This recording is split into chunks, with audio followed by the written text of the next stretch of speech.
I am thrilled to have Peter Grevalding here from Gaylord Healthcare Services. Gaylord Specialty Healthcare. Was it once upon a time Gaylord Hospital? It always is Gaylord Hospital. We do so many different things that we really need to try to encompass it all, from outpatient services to everything we do on the inpatient side. So I have been on the air here for 32 years. I know what Gaylord does, and I know how they rehab people with concussions, brain injuries, strokes, spinal cord, amputees. But I got to tour the place on Friday.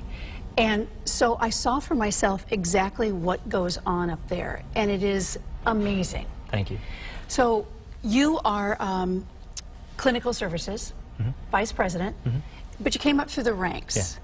How did you start at Gaylord? So as a physical therapist, I worked mostly on the neurologic side. That's truly my passion. I really love working with people, and as we spoke, I got into it to make a difference every day, and that chance to work with a person individually to help them take that next step, because most people when they get to Gaylord never ever expected to get there, and so we're able to help those people improve over time. And then I progressed from being a physical therapist to a supervisor, and through different areas in the hospital, from respiratory and our Trorig house to director of therapy, and now here. But you told me you don't miss a chance to get out on the floor when you can. I love to treat. That's the best part of what we do. We have a good group of people and that's our background, that's our passion. Now, in 1902, this was rolling farm. And if we show a little bit of this video, which talks about the Gaylord Gauntlet, it shows from a drone perspective how big this is. And this is where Gaylord is. It's 400 acres or so. Yeah. Yep. And started in 1902 Correct. as a place to treat people with tuberculosis. Correct. And there were some famous people that were treated there, including Eugene O'Neill, the famous playwright in Connecticut. And then how did it grow from that time to what we see now? Well, from our time then, we had a pulmonary background, and after World War II, when all across the nation rehab was becoming more and more prevalent, that's where we gained our reputation in treating people with brain injury and stroke and amputation. And from there, we've continued to gain accreditations from national bodies and grow our expertise in the pulmonary and rehabilitation areas, and our reputation continues to grow at a national level. Who typically finds themselves at Gaylord? Oh, the person that doesn't expect to be there. I guess. And that's you said that to me. You don't know you're going to need it till you need it. No, and that's the tough part. That's why we were there the other day, because people come to take a tour, and most of the time they're in a position to not understand what's going on, and I need help. And so it's people that have had a complication from a surgery or medical complications or brain injury or stroke or spinal cord injury, and that happens in an instant oftentimes. And then they're in the acute care hospital, and they need to take the next step, and that next step oftentimes is in rehab, and where to go for that is a big decision. And you said to me, when you enter the doors at Gaylord, we're talking about your discharge immediately. So they're there for 2 weeks, 4 weeks, 6 weeks, say, and they're also outpatient. Yeah. The reason we talk about a discharge immediately is so that we can plan as a team. We consider it a big team effort. Both our staff and all the disciplines work together, but the family, the patient, they're all part of it. The community, it's all part of it, because we need to see what the person needs when they get home. Do we need to make modifications to their home? Do they need to learn a specific skill? How do they improve? How do they take those next steps? And then, yes, we have outpatient services, and we refer to other places as well, to skilled nursing facilities and other facilities, and we pull from all over, even the country, but throughout the state, so that we need to set up where they're home, because sometimes coming back to outpatient therapy multiple times in the week is challenging for some people, so especially if they're from another state. My family recently, as we talked about, has had an unfortunate case of toxic shock, and my cousin lost all 4 limbs to a certain degree. I saw for myself some amputees that you have there. When an amputee comes in the door, are they coming out of an acute situation, and you're teaching them how to live what will be their new normal life? When do you get that patient?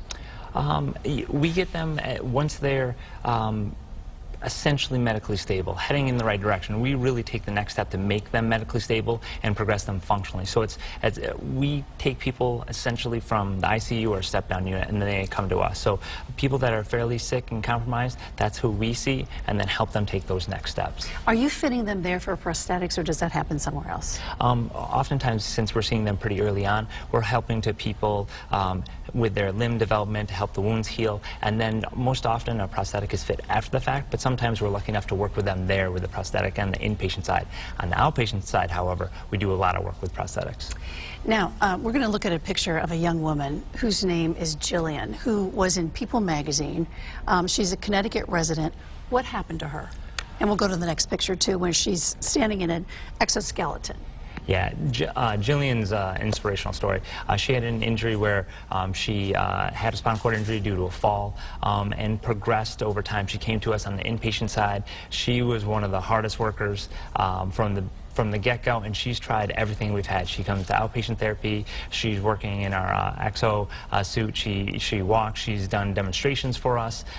She's just an inspiration. And you have the Gauntlet video. She was our featured adaptive athlete this year, and she ground through 3 miles of that race to get to the end. And she's a tough person. And she's paralyzed from here down? Yeah, the chest down. And yep, working today, and comes back for therapy and continue looking for what's next.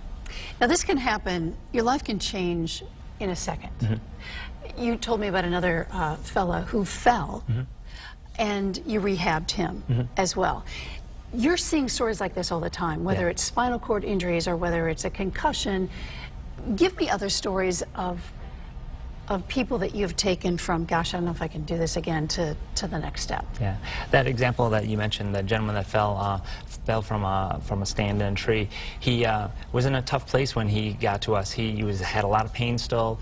He wasn't having much movement in his lower extremities, and we got him to stand up and take a few steps, which turned into multiple steps, and using exo to doing a hike up at Bear Mountain to celebrate his anniversary. So it's pretty cool to be able to take people from where they're in a tough spot and life has changed to them realizing, hey, you know what? I can do this. I can do more, and just keep looking for more. Jillian's a great example of trying out sports through our sports association. Another gentleman, Shane, worked with us who also had a spinal cord injury from a car accident, and went from inpatient therapy to our outpatient side to working with EXO and trying almost every sport in the sports association and becoming the spokesperson for EXO. He's a demonstration, does demonstrations at national conferences for them, and graduated from college.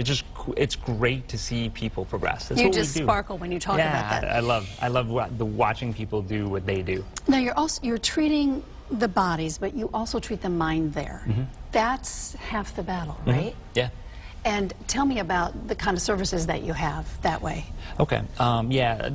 You really do need to treat the whole person. And from, obviously we're working from the cognitive standpoint with our brain injury population or stroke population. It could be the speech and aphasia, not understanding speech or understanding speech, to the psychological side of it, whether that be our counseling services or even just holistically working with our therapeutic recreation department to do evening activities and get back to sports or to activities that they love, or even music therapy that we've recently incorporated, and having people just really respond to that is great to watch. So tell me about the music therapy. Mm-hmm. Do you have trained people or just people that come in that just want to play to your patients? Yeah, we were lucky enough to get a grant to support this, and we have a music therapist come in who has a lot of experience, and she comes in and she's actually working mostly on our stroke unit right now. We're piloting it right there to see what works and see what doesn't work for us and within our therapy schedule and with our patients that we have. So we're in the early stages of that and getting really good feedback. Being in the Northeast, we're so close to Harvard and MIT and all these other institutions that are developing just miraculous things for people that you treat. What's on the horizon for Gaylord when it comes to that? That's the question right now. Is we're progressing in our research development ourselves and see the need for next steps. We've invested a lot in robotics technology because we've seen the benefits in neuroplasticity and that with our patients. And from that experience, looking at, okay, what can we do? What else do we see that's happening out there? Who can we partner with? What are our ideas for growth in products and clinical care? So that's where we're headed right now. And you treat young and old. What's the age range? It's essentially later teens on through. We've treated people well into the 90s. Really? Oh yeah. Yeah. Age is relative. It's really the people that are most physically and mentally active do well. And you treat your body wrong, it doesn't do as well. So it's amazing to see the difference in chronological and functional age. Some of these facilities across the country, some very excellent, are next to hospitals or they're affiliated with hospitals. You are not. You're a standalone. How do you differ from some of these other places? Yeah, we're a not-for-profit freestanding hospital, and that, I think, helps us see a large population. We're able to work with major hospital systems within the state and further, so our affiliation is really broad and independent, and we can focus on what we think is important for our patients and where we want to go as a hospital. And who came up with a Gaylord Gauntlet? It's 6 years old now. So it's run by all of you at the facility, and you figured out an obstacle course? Yep. So it was Dr. Steve Holland, our chief medical officer, came up with the idea after running a race himself, saying, I think we can do this here, and it can benefit our sports association, which is all donor funded. So between the facility staff, our staff, and hundreds of volunteers, each year we pull it off, and we try to add in a new obstacle every year. Last year we had a teeter-totter, which was a big hit. With a log that's probably 20 foot long. So, and it's all based in the woods, so we try and keep to that too. So our facility staff does a great job with that, and Steve has been a big supporter from the beginning. So you have people in wheelchairs, you have what's the gamut? In the gauntlet. Yeah, the gamut of the gauntlet is, you name it. We see patients that are, well, former patients that come and compete now multiple years in a row. Just great to see them there. And we have wheelchair athletes. We have people with amputations using their prosthetics. All sizes and ages. I think our youngest age is in the teens, and to I'm not sure how old. And all shapes and sizes. Some people walk it, some people run it for time, and everybody has a great time. We've had great feedback over the years. It's one of the best run races of the obstacle races around. So you're a nonprofit. What is the wish list for Gaylord? Is it long, and can you think of something right on the horizon that you need now? Yeah, we're always looking, because we are a not-for-profit, so we rely on donations a lot of times to go beyond our operations. We've been lucky enough, like our EXO was through a donation, and so yeah, we're looking at one just example would be an upper extremity robotic that can help do the same thing that the EXO does for the legs, for the arm. We're in the process right now of renovating the interior to keep it up to date and move forward. So there's always things from, you know, growth and technology to, you know, operations that we can use help with. Peter, thank you so much for enlightening everybody about what Gaylord does. And we're going to leave you with the entire Gaylord Gauntlet movie that you guys put together. Great. Thank you. Thank you so much. No, my pleasure. Thank you for having me. Appreciate it.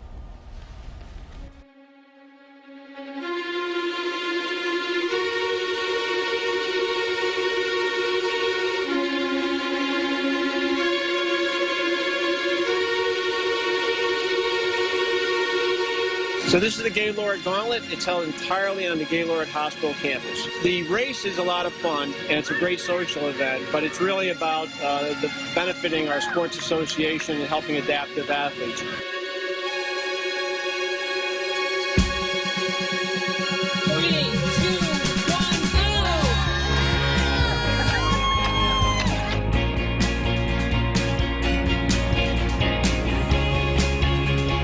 Charge ahead, yeah. Just keep the pace, keep it going.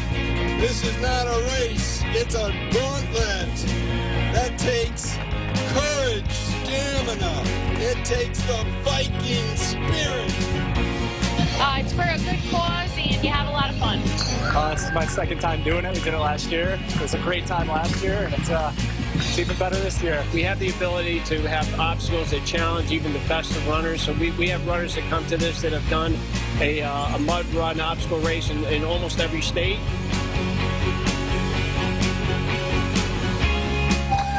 It takes a lot of people. It takes a facilities crew that can make these obstacles for you. None of this is done professionally other than people on staff. It takes a huge volunteer base.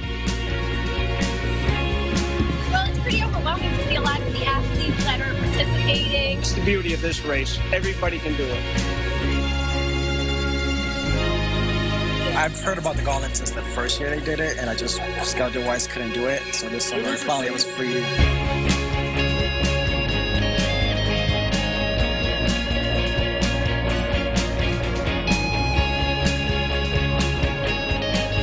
I was born without a spleen, and I got a bacterial infection when I was 16 months old, so they had to amputate my legs. We help each other get over obstacles and pull each other up off and stuff, so it's a lot of teamwork throughout the whole thing. It's a lot of fun. Great way shape, and like a lot of people, oh, I'm going to run a 5K. That's just boring. There's so many different things you have to do. You're climbing, you're crawling, you're going down the slide.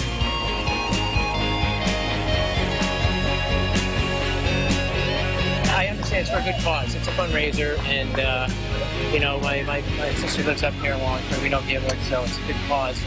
Well, it's definitely got everything well organized, tough course. I liked it a lot.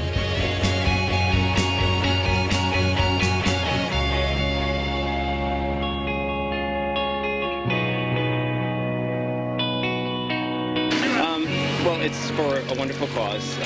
You know, we always try to put back in the community, so this is a great hospital. They do a lot of great things, so it sort of aligns with our mission statement and what we try to do in the state of Connecticut. Really good one right there. Nice job. Nice job. There you go.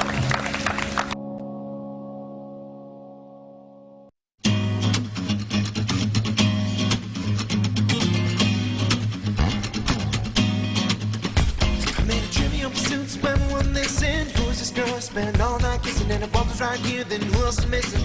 Got a little sidetracked if I'm so wishing to find the keys to the door, but it's also a metaphor. Need to keep locked in the grocery store of my mind. Just to save time, I'll skip right ahead to the last ride.